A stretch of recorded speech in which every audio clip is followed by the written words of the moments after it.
Hello, Phil here from Wings of Pegasus and welcome to another analysis video. On the agenda tonight we have Gov't Mule and John Scofield, and this is going to be coming from 2015 and they're going to be playing through the freeform blues jam, which is Stratus or Stratus or Stratus depending on where you're from. But let's get these guys up on screen and see how they get on.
Going to jump in here because we've got such a cool groove going on.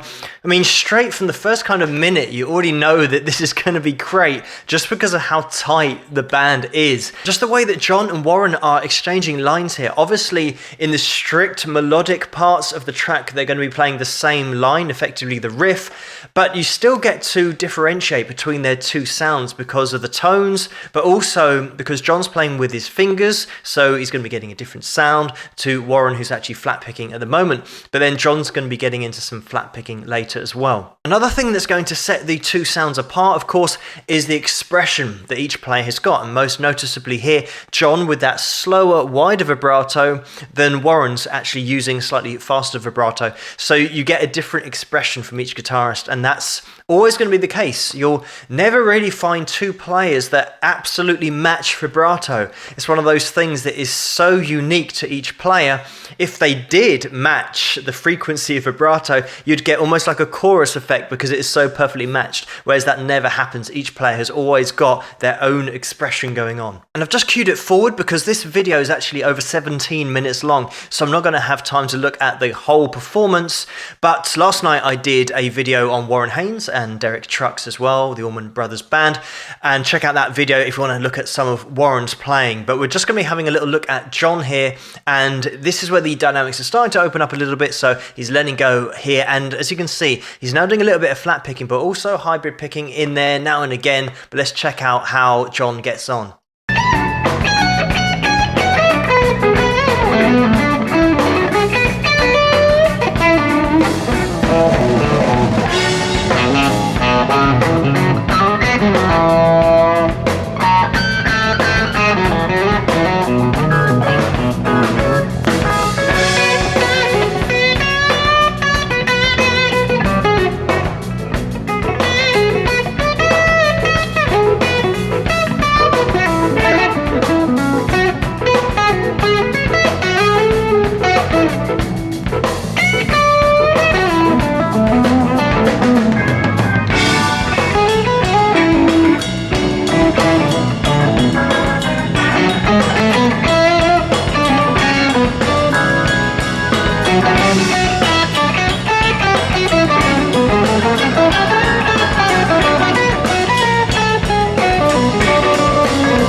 going to jump in there because the great thing about John's playing, and if you spotted it, is the way that he changes between using that thumb and fingers to get that sound by picking the strings that way, but then also using the pick, so flat picking. And the way that he just tucks away that pick so quickly, you probably didn't notice it at the beginning of the solo there. So have a little rewind if you want to and just check it out how quickly he does that and then gets back into his flat picking afterwards. And you can really hear throughout this whole jam those jazz undertones that are going on, and that's very much what John brings to the table, that jazz background. But if he wants to, he can actually get a really aggressive sound with his picking, because he actually uses a pick that's 2mm thick. Generally, players will normally go for about 1mm, so half as thick. If you're looking to play anything kind of super fast, you want as little movement in your pick as possible, so don't go for a really thin pick. You want to be picking really with 1mm and upwards. And interestingly, for a little section of that solo, John is actually using a Digitech whammy, and this, if you do play guitar, you've probably seen this or used it in your career. But what it does, it's like a wah-wah pedal, and it does work as a wah-wah pedal, but it also has an option for pitch shifting. So what John had here was the octave above, very low in the mix, but it really thickened out the sound. So he's getting the note that he's playing, but he's also getting the octave above that. That's what the pedal is doing for him. And you can mix it so that if you just want to take a particular note up an octave, you play the note and then totally open that wah-wah pedal effectively, and then that will give you the octave above, and it will give a smooth ascension to that note, so it gives some really cool effects. If you want to, you can go down in pitch as well, and you can decrease by an octave, and there's so many things that you can do with it, and lots of players have used it in the past. And even to do dive bombs where you haven't got a Floyd Rose, some players use it for that, to actually take the note down an octave or a couple of octaves. But it's a really cool piece of kit. But that's what John just employed for that little part of that solo. And John's actually sponsored by Ibanez, and he's been playing an AS200 for quite a while, live and in the studio as well. But then he's got his signature model, which is the JSM100. So if people were wondering what the guitar was, that's what it was. I haven't been paid to give you all this information. I just thought I'd bring it up. Let's get into a little bit more playing.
Stop it there, because you can really start to see these jazz influences, or that underlying jazz technique, but also the stylizations that he throws in there.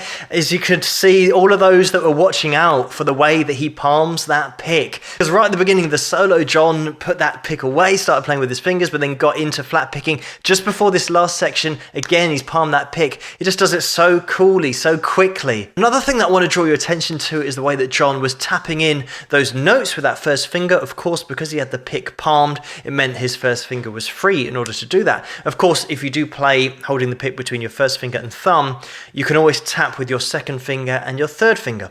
If you really want to push the boat out, you can use the little finger as well.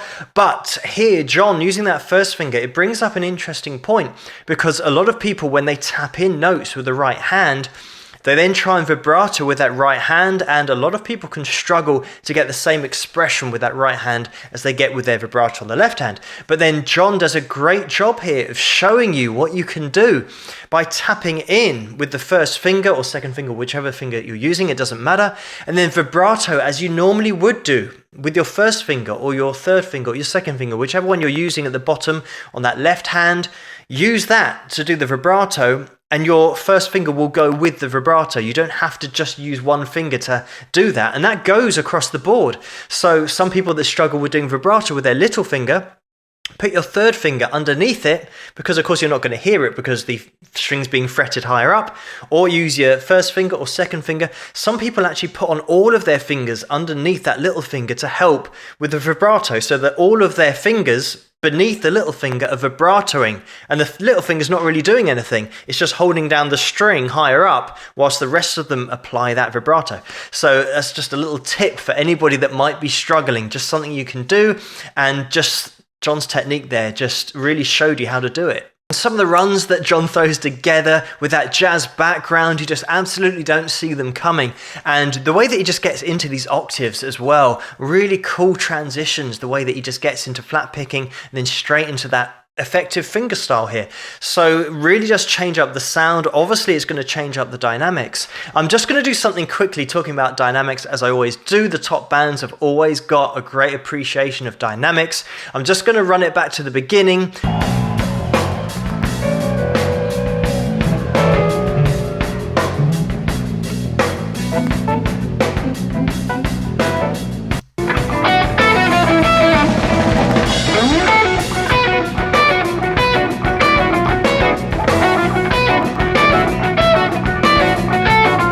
So you see that really subtle change in tempo that is gradually happening throughout the piece. One of those things that you don't notice unless you go back to the beginning of a piece and then just jump straight into 3/4 of the way through, and you can start to get an appreciation of the tempo change and the journey and that dynamic, how it changes as all the instruments start to open up. If you're playing guitar, you might start with just fingerstyle, just using the skin of your fingers to get a softer sound at the beginning, and then as you progress, start introducing the flat picking, and then as you progress even further, start putting more alternate picking into your runs, economy picking as well, all these little techniques that really help you to get an aggressive sound and really increase the dynamics in terms of the range that you've got on your guitar. But thank you so much for suggesting this video for me to take a look at, and keep those suggestions coming in the comments below. Let me know what you guys think, and if you like this video, please give it a thumbs up and subscribe, and I'll see you guys at the next one. Rock!